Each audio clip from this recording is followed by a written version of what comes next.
Hey everybody, welcome to the channel. I got an interesting one today. This is my friend Bob. Bob owns Legion Fitness. Legion Fitness is the newest sponsor at Active Self-Protection. You'll see their ads on the channel. But Bob, one of the cool things, he lives in my town, competitive shooter. Yes. And mostly competing with the pistol caliber carbine these days? Yeah, shot pistol for years, had some elbow issues, switched to PCC, get a lot of flack for it, but it's a lot of fun. Yeah. Shoot every Tuesday. And so, he runs Legion Fitness equipment. I decided to come over to his incredible freaking man cave and work out today. And I want to talk to him about how strength training has impacted him as a competitive shooter and how he uses it as a competitive shooter. And I am going to talk about how I use it as a defensive shooter, but we're going to do that in the context of just us having a workout. So rather than me stand here and talk, we're just going to do it between sets. Come along. Lucky Gunner is my recommended trusted provider of Freedom seeds for range or defensive use.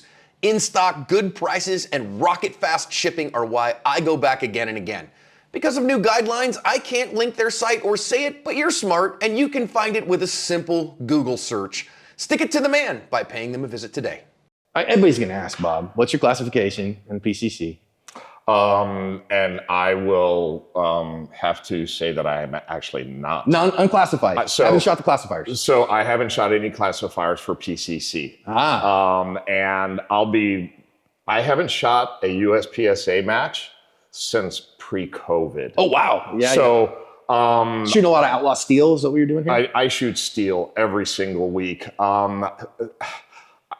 I've had my friends tell me that I should go get classified, that I would be an A as far as PCC goes. I'm a B shooter on pistol. If I was still shooting pistol, I'm sure that I could achieve A, but I'm a high B. Guys, yeah. Let's be honest. A B class shooter, a B class USPSA shooter in the real world is a god.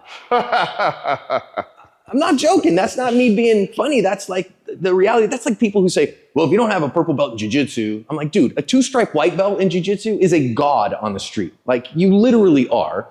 And same thing, a B-class shooter is somebody who is fast and accurate with a pistol, who probably is not amazing maybe at the moving reloads or at the transitions while moving. Mm-hmm. The difference between B and A is how fast you can get out of position into the next position. Agreed. And so, that's not really a gunfighting skill, right? But to get the gun out, see the sights, press the trigger, hit the target, you got to be really good to be a B-class shooter.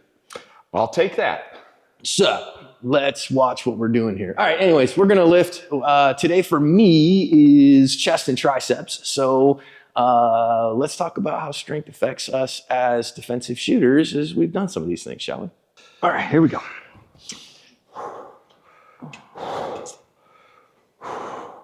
All right, 75 pounds per hand.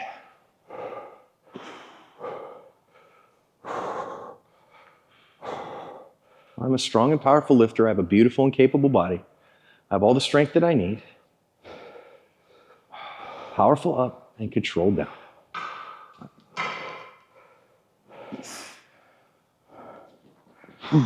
Nice.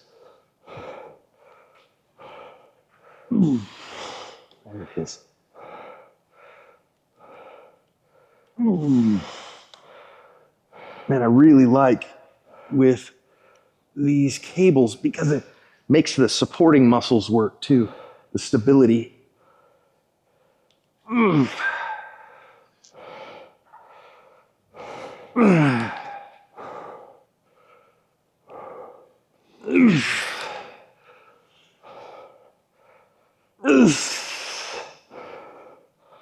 The hard breathing you hear is from Bob.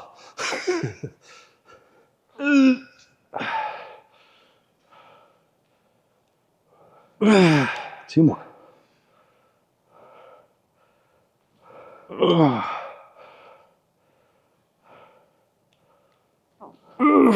There it is. Woo. Okay. Wow. Nice set, dude. About 2 in reserve there. 2 to 3. Nice set. Thank you.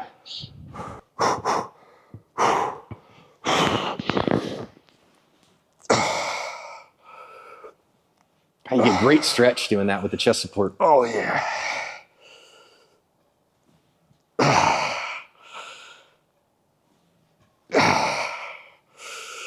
And this is 1-to-1 on this one. I wouldn't win quite so heavily at 75.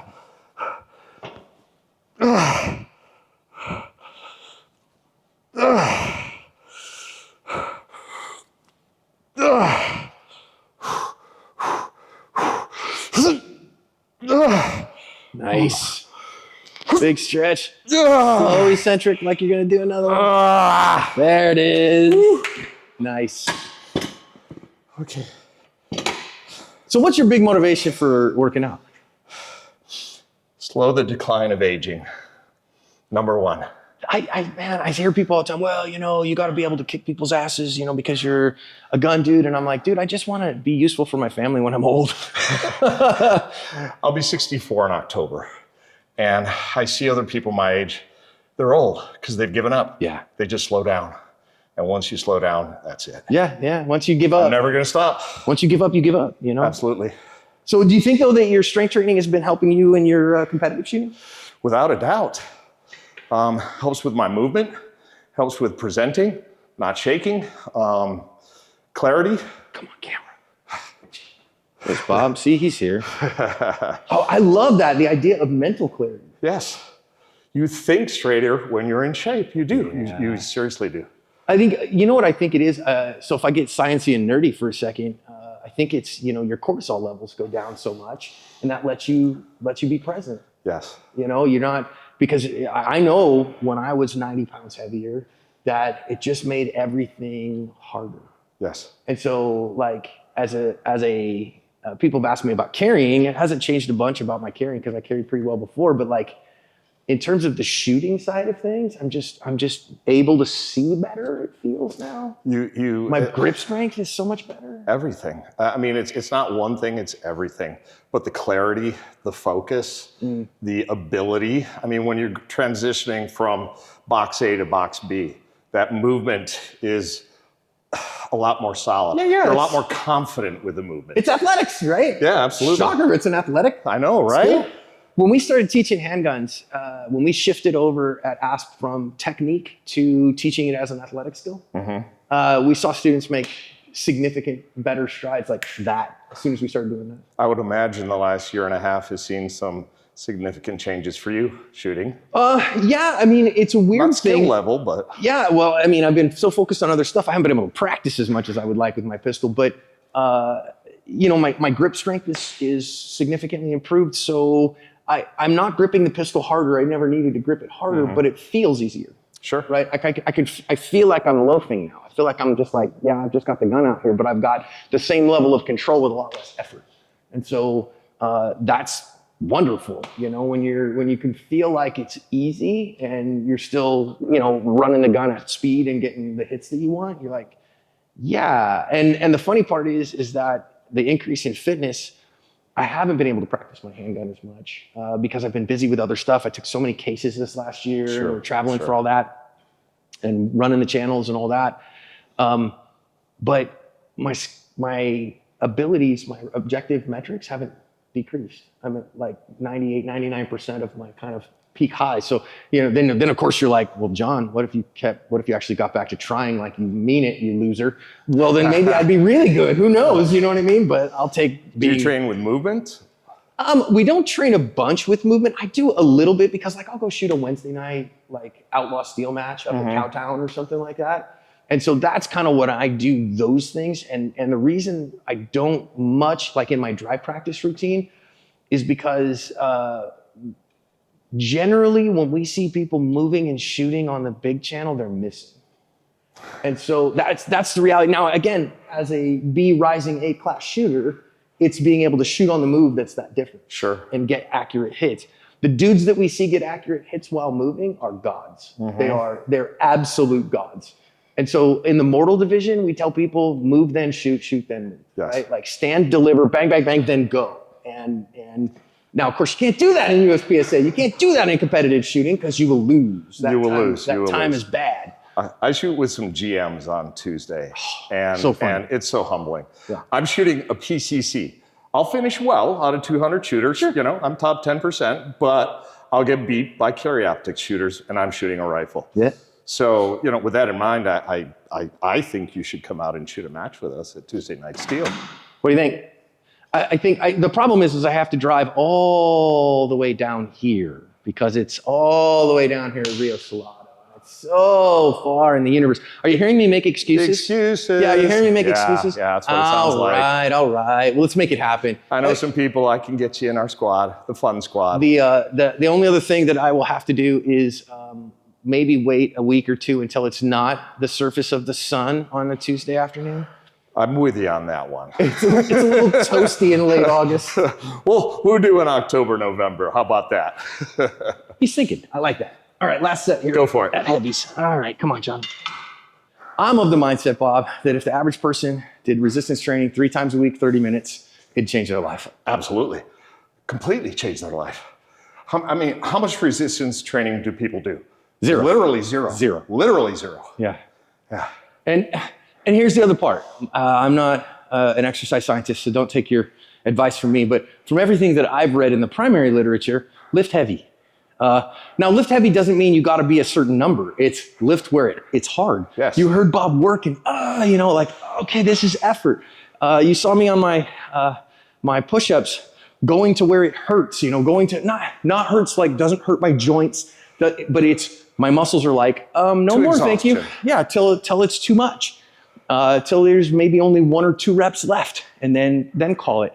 And that's where that comes from. And so when people are asking all the time, man, John, how did you lose so much weight? You got jacked across the chest. I wouldn't call myself jacked. I'm starting to look pretty good.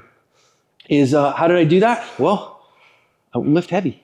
And I'm still doing my cardio too, but I'm a weirdo. I don't do them on the same day. So, I do my lift on lift days and I do cardio on cardio days. So, And the strength training is going to help with ligaments, tendons, joints, everything. the crazy thing that I've noticed too is, especially my posterior chain lifts, has made my running way better. Really? I have gotten faster as a runner, and I have been running less and going, okay, I did some rucking for a while too. And then as I think really my glutes, my hamstrings, my quads, my calves have gotten stronger and my low back, I can just push and my run just feels easier. All of a sudden, for me, okay, a 10-minute mile was like what I could do. And I was always said, I'm a 10-minute miler and that's what I've got. And now I'm taking off on my speed days and my first mile's like 8.5. And I'm like, yeah, I'm working, but I feel good, And so you're like, what's the difference? And you probably feel less beat up when it's over. Oh yeah. My knees are great now. I don't have, when I was just running, I'll tell you, I had months before I started strength training where my piriformis, which is across the back of my glutes, would just scream at me after runs, where there's this popliteal muscle back behind your knee. Yes.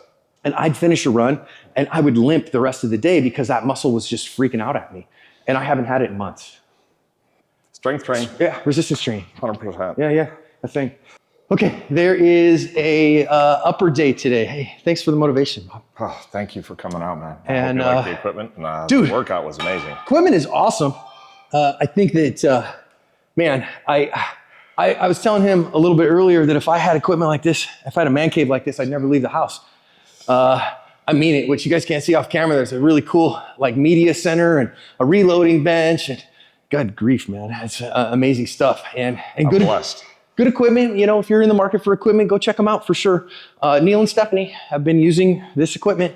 And have you noticed they look pretty dang hot, to be honest with you. And yeah, so hey, that's a workout. You saw the Enigma. And again, I'm still wearing it. So, it's not gone. And it works, right? Like you can carry while you're working out. It's not really a big deal. You can hide it. And I even hid it from my gun buddy. I had no idea. Until we said something. So, man, I think that getting strong is this shooting related? I think it is. Yes. I think it is. And I think 30 minutes, 3 times a week. And even if you don't have crazy equipment like this, just some resistance training, man. Go on his website, get some kettlebells, get some dumbbells.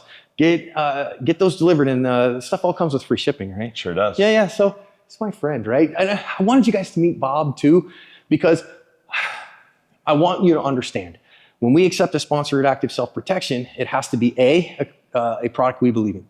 product that we actually use. And we do use these. Now, I don't have one of these in my home, and the reason that I don't is, to be fully transparent, I have a loved one at home with sensory processing issues, and the sound of me working out, it would cause significant challenges at home. Neil and Stephanie do have these at their house, and we can show you those, and they do use them all the time. So we do believe in it, and we have them. Number two, good people. That's the big deal. It's important that we don't do business with jerks. And Bob is a friend and doing good work in the world.